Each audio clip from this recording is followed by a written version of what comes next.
Hola y bienvenidos un día más a la consulta del Dr. Méndez. Yo soy Roberto Méndez, médico de familia y especialista en nutrición clínica y deportiva y en ciencias del deporte. Como ya sabéis, aquí hablamos de nutrición, de medicina, de deporte o de una mezcla de tantas. Como habéis podido comprobar, me he tomado un par de semanas de vacaciones navideñas y ha habido un par de semanas que no se ha publicado el podcast, pero no quiere decir que lo vayamos a dejar, porque espero que esto me dure muchos años, porque me lo paso muy bien repasando conceptos. Para empezar el año nuevo, en este caso después de todas las fiestas que se celebran en España, como comprobaréis, hoy es martes y no lunes, como solemos publicar, y más que nada es porque ayer era día 6, día de Reyes, y al ser festivo pues prefiero hacerlo un día después. Y empezaremos con un tema que habéis podido comprobar que me gusta mucho, que es el café. Y el café siempre tiene nuevas cosas para comentar. En este caso hablaremos del café con azúcar y si es bueno o malo. Y lo primero que pensaréis es, pues es malo porque el azúcar tiene un montón de perjuicios, demás. Esto es lo primero que comentaremos porque los estudios nos dicen eso en general, pero recientemente ha habido uno que ha hecho un pequeño cambio de concepto en ese sentido, que será lo último que os comentaré, porque primero vamos a ponernos en antecedentes y posteriormente hablaremos de este último estudio que publicamos en español hace solo un par de semanas. Entonces, para empezar, hablaremos de cómo afecta el azúcar a la esperanza de vida y a la calidad de vida, el tema de que han cambiado los límites de seguridad de consumo de sacarina. La sacarina es el edulcorante más utilizado, aunque hay un montón. Tenéis también un capítulo dedicado solo a edulcorantes, pero hoy hablaremos solo de la sacarina y puntualmente por el tema del cambio de límites. Cómo juntar café y cacao aumenta los beneficios del café y qué pasa realmente si juntamos azúcar en cantidades aceptables, es decir, poquito, sin excesos, al café. Este será el último estudio que comentaremos y que, como os he dicho, es el último que publicamos en el periódico, en español. Bueno, por un lado, lo que nos decían los estudios hasta el momento, de hecho, lo que os voy a comentar ahora se publicó en un estudio en mayo, es que el café, tanto con como sin cafeína, aumenta la esperanza de vida. Se sabe que entre 3 y 4 tazas de café, 300-400 miligramos de cafeína, aumentaría la esperanza de vida. E incluso el café descafeinado tendría beneficios. No solo de cafeína se compone el café. Hay muchas otras moléculas, en este caso la mayoría de ellas, de las más estudiadas, polifenoles, sustancias antioxidantes, como también pasa con el té, que también tendrían algo que decir. Entonces, en este aspecto, el tema del azúcar sigue siendo controversial, polémico, y se publicó un estudio en Annals of Internal Medicine, en este caso en mayo de 2024, donde se vio que el hecho de añadir azúcar al café, que es algo muy común, podía ser perjudicial e incluso contrarrestaría de alguna forma los beneficios del café. Esto es lo que encontré en el estudio, pero como os digo, el último que se ha publicado va un poco a la contra, ¿no? En algunos sentidos. El estudio se llevó a cabo por investigadores de China y tenía por objetivo de comparar de forma específica los beneficios de la esperanza de vida de la toma de café edulcorado con azúcar, con otros edulcorantes o sin nada, café a pelo, ¿no? En estudios previos ya se había visto una reducción de la mortalidad asociada al consumo del café, como hemos comentado, pero no se ha visto si el hecho de sumarle azúcar o no tendría algún perjuicio o beneficio, ¿no? Que podría también ser. Por tanto, habría un sesgo. Se decía, el café aumenta la esperanza de vida, el café es beneficioso. ¿Qué tipo de café? ¿Cómo se hace el café? ¿En qué cuantía? Porque además, ya os comenté en algún podcast previo que los noruegos toman un tipo de café súper concentrado, pero el café americano es súper diluido. De hecho, el café americano para mí es agua manchada. Entonces, claro, el café italiano o el café español suele ser más un término medio por lo que han ido viendo los estudios. Pero es que encima los noruegos suelen tomar más tazas de café de la media. La media creo que estaba en 6 tazas al día y encima café concentrado, no como el café americano. Entonces hay que saber ver qué tipo de café estamos consumiendo y si además le añadimos cosas. Hay gente que le añade edulcorantes, hay gente que le añade miel, azúcar blanquilla, azúcar moreno. El azúcar moreno y el blanquilla ya sabéis que más o menos son igual, pero son un pelín diferentes. La miel es diferente, sigue siendo 80% azúcar y los edulcorantes van por otro lado. Entonces hay que ver qué pasa aquí. ¿Qué pasa si le añadimos cosas a café? Pues bueno, en este caso se usaron datos del cuestionario del comportamiento de salud del estudio del Biobanco del Reino Unido para evaluar estas posibles asociaciones beneficiosas o perjudiciales. Se analizaron datos de más de 171.000 participantes, los cuales no tenían ninguna enfermedad previa al iniciar el estudio. Se hicieron un montón de preguntas sobre dieta, salud, estilo de vida, pudiendo ver también sus hábitos de consumo de café. Y tras un periodo de seguimiento de 7 años, se objetivó que los participantes que consumían cualquier cantidad de café sin azúcar tenían entre un 16 y un 21% menos de probabilidades de morir. También se encontró que los participantes que bebían entre 1,5 y 3,5 tazas diarias de media edulcoradas con azúcar tenían entre un 29% y un 31% menos de probabilidades de morir respecto a los no consumidores de café. Cabe destacar, eso sí, que aquellos que usaban azúcar tan solo agregaban una cucharita de azúcar. O sea, no era eso de poner azúcar a tope, como ya os comenté en otro capítulo, de que hay cafés preparados de supermercado, que eso es más azúcar que café, sino que ponían poquito, ¿vale? No hubo resultados concluyentes respecto al uso de edulcorantes artificiales. El estudio no carecía de sesgos, pero ya nos hacía ver que el tema de la cantidad importa. Si bien es cierto que no son pocos los estudios que han encontrado beneficios del café, algunas variables de confusión como el estado socioeconómico, dieta y otros factores de estilo de vida podían confundir, ¿no? Ser variables de confusión. Además, también hay factores limitantes, como el hecho de que estos datos tienen al menos ya 10 años en el momento de publicar el estudio. Además, la cantidad promedio de azúcar usado en el café es mucho más baja que los niveles de azúcar excesivo que se suelen usar en cadenas rápidas de preparación de café. Entonces, cuidado también con esto. Aunque el estudio ya nos hacía ver que agregar azúcar tenía cierto componente, ¿no? O sea, para que repasemos un poquito. Aquellos que consumían café sin azúcar, entre un 16 y un 21% menos de probabilidades de morir. Y los que endulzaban el café con azúcar, entre un 29 y un 31% menos de probabilidades de morir. Y si le ponían sacarina, pues no estaba claro. Sacarina u otros edulcorantes, ¿vale? Respecto a la sacarina, esto como apunte, os dejo enlazado el artículo en las notas del programa, pero solo como apunte escueto. La EFSA, la Autoridad Europea de Seguridad Alimentaria, ha cambiado sus rangos de seguridad respecto a la sacarina. Ha publicado un informe donde se asegura que valga la redundancia, se asegura que la sacarina es segura para el consumo humano y además han decidido aumentar su ingesta diaria aceptable de 5 a 9 miligramos kilo de peso corporal y día, cambiando un límite que ya existía desde el año 95. La ingesta diaria aceptable se estableció en base al aumento de incidencia de tumores de vejiga observados en ratas, pero se ha visto que estos tumores serían específicos de ratas macho y que no sería algo que se pudiera detectar en humanos. O sea, la EFSA, a mí me gusta como agencia bastante porque suelen utilizar bastante evidencia y suelen ir muy con cautela antes de hacer ningún cambio en sus expectativas, ¿no? Por decirlo de alguna forma, en sus recomendaciones.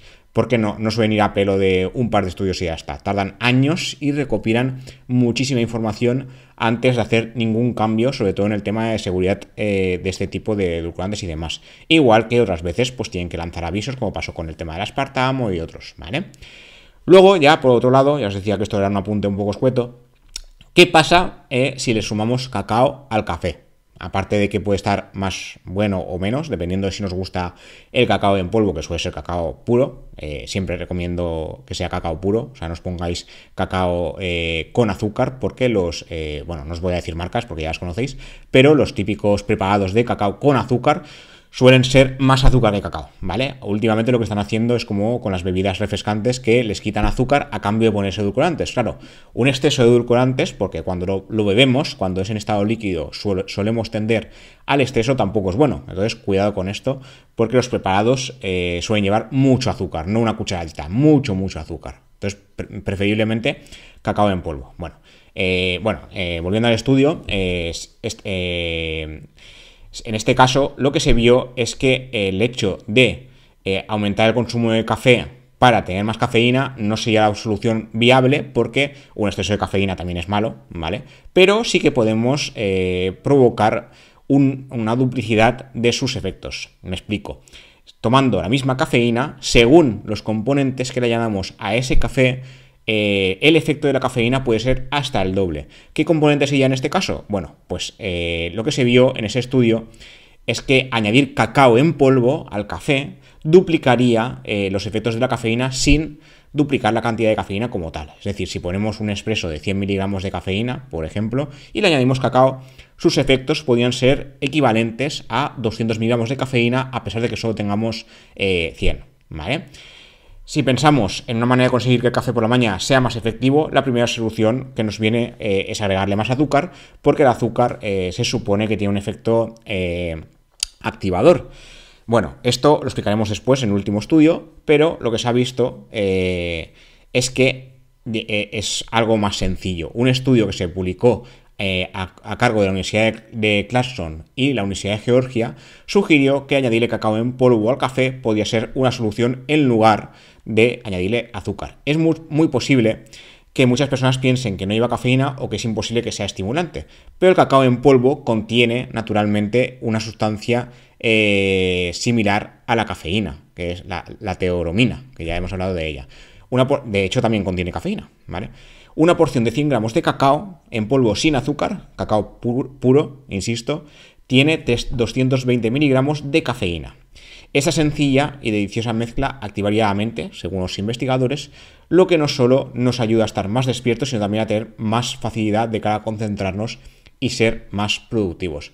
Cabe destacar que una porción de 100 gramos de cacao es mucho, ¿vale? No os pongáis 100 gramos de cacao en un café porque igual es excesivo, ¿vale? Habría que hacer una porción más pequeñita y tener en cuenta que por cada 100 gramos son 230 miligramos de cafeína. El cacao, así como el café, también tiene antioxidantes, en este caso flavonoides, unos antioxidantes activos que aportan grandes beneficios como aumentar el flujo sanguíneo cerebral. Esto aparte, insisto, de la cafeína. Entonces los flavonoides lo que hacen es que el cerebro reciba más oxígeno y se vea más mejorada su capacidad de razonar y aprender. Este complemento también contiene, como comentaba antes, teobromina, una sustancia estrechamente relacionada con la cafeína que se encuentra en las semillas de cacao, las nueces de cola y el té. Y actúa también como estimulante, o sea que por un lado el cacao puro, insisto, tendría cafeína y aparte teobromina, y los dos son estimulantes cada uno a su manera.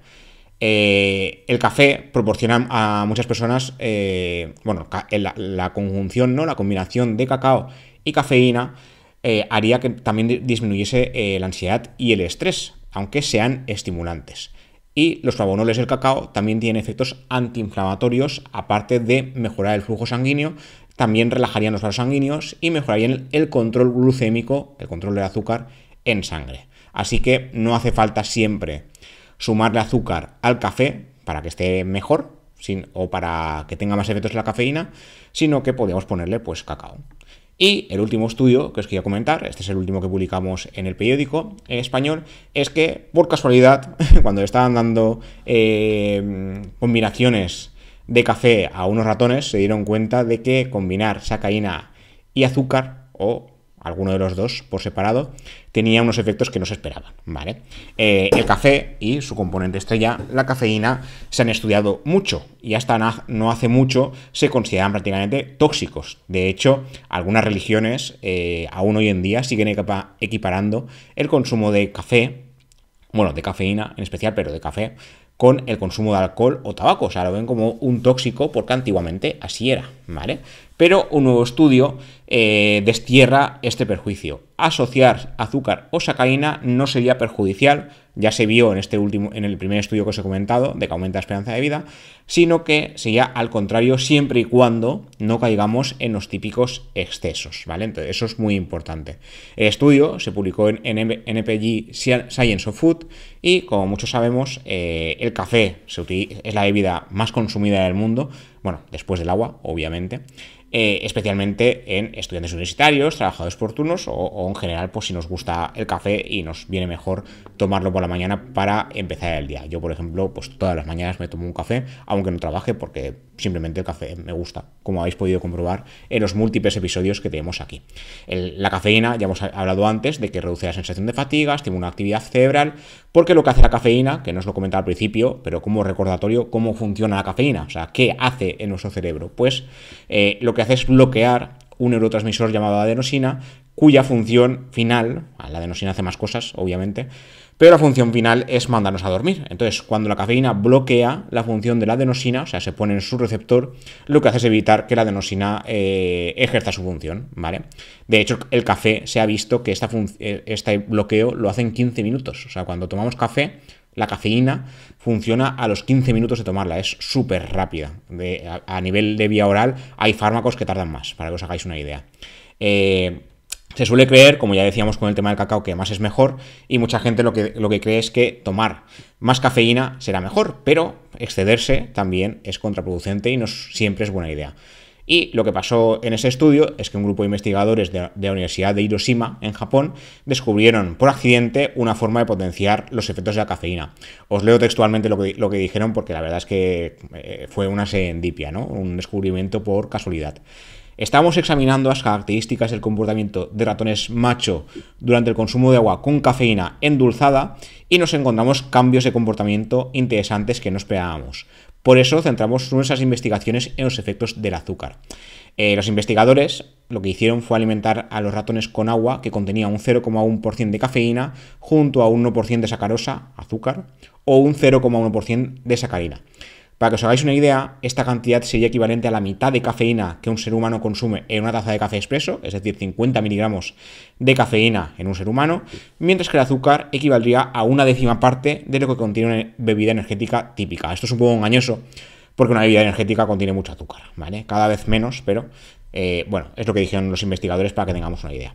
Y lo que descubrieron es que beber café con cafeína endulzada, tanto si era con azúcar como si era con sacarina, los dos funcionaban, alargaba su tiempo de funcionamiento libre de 26 a 30 horas. ¿Qué es esto del tiempo de funcionamiento libre? Pues esto se refiere al periodo del reloj biológico del organismo, conocido como ritmo circadiano. Nuestro ritmo circadiano es aproximadamente de 24 horas, el de los seres humanos y el de los ratones también, es un poquito más, 24 horas y media, si no recuerdo mal, 24 horas y 15, pero aproximadamente un día, ¿vale? Durante el experimento lo que pasó con los ratones es que este ritmo se alargó, o sea, se mantenían activos y despiertos más tiempo. Los ratones suelen ser nocturnos, o sea, su actividad suele ser por la noche, al contrario que los seres humanos. ¿Qué pasó en los ratones? Pues que su actividad hizo que en lugar de ser nocturnos pasasen a ser diurnos, pasaban de tener de 26 a 30 horas. Esto en un ser humano podía ser estar día y medio activo en lugar de estar un día, ¿vale? Más o menos. La alteración no se debía a un aumento de la cafeína, porque la cafeína era que era, sino a la combinación de cafeína y edulcorante fuese el que fuese. De hecho, se comprobó que si se quitaba el azúcar o si se quitaba la sacarina, esto no pasaba. O sea, la cafeína funcionaba como siempre y su actividad era la de siempre, a un ritmo de 24 o 26 horas en este caso de los ratones. Y se observó incluso a oscuridad constante, por lo que el efecto era independientemente de las acciones cerebrales del núcleo supraquiasmático, una sección del hipotálamo cerebral que regula el ritmo día y noche y que generalmente se activa por la luz. O sea que la combinación de sacarina o azúcar con cafeína daría igual que incluyese luz u oscuridad, al menos en ratones. La sospecha es que tanto la cafeína como el azúcar y la sacarina tienen efectos sobre el sistema de recompensa cerebral, el sistema dopaminérgico, y la dopamina es un neurotransmisor que sí que puede alterar el ciclo de sueño-vigilia. De hecho, los investigadores ya planean realizar nuevos estudios para comprobar que este efecto también se produce en humanos. De momento, los investigadores sugieren que si lo que queremos es duplicar los efectos de la cafeína sin duplicar la cafeína, que añadamos un poquito de sacarina o un poquito de azúcar a nuestro café, especialmente si lo que buscamos es una bebida más estimulante, aparte de más dulce. Eso sí, que no lo hagamos por la noche. De hecho, muchos estudios, muchos, recomiendan no tomar cafeína a partir de las 3 de la tarde si buscamos dormir bien. Yo, por ejemplo, que me gusta mucho el café, como repito mucho, a partir de las 3 de la tarde, si no son días muy específicos, no tomo más café por si acaso, y eso que tengo una tolerancia que debe ser brutal. Pero la recomendación que hago yo siempre es lo que hago yo, que es no pasarme con las dosis. De hecho, las 3-4 tazas de café, los 300-400 miligramos de cafeína, también lo suelo recomendar, pero depende de la sensibilidad de cada uno. Es muy probable, esto se descubrirá a futuro, que haya gente que con 6 cafés al día viva más, pero es muy probable que haya gente que con 2 o 3 también. Entonces, esa media de 3-4 sería un poco a nivel general y poblacional y sería en la que deberíamos basarnos para no pasarnos, ¿vale? Y nada, esto es todo lo que os quería contar por hoy. El azúcar no es tan malo, lo mismo, lo de siempre, sin excesos, y parece que puede duplicar los efectos de la cafeína e incluso mejorar el tema de la esperanza de vida para aquellos que os guste el café, como es mi caso. Pero, insisto, sin excesos de cafeína, mejor añadir cacao o azúcar o los dos, y no pasarnos tampoco con la cafeína. Más no siempre es mejor. Nos vemos y nos escuchamos en siguientes episodios. Hasta la próxima.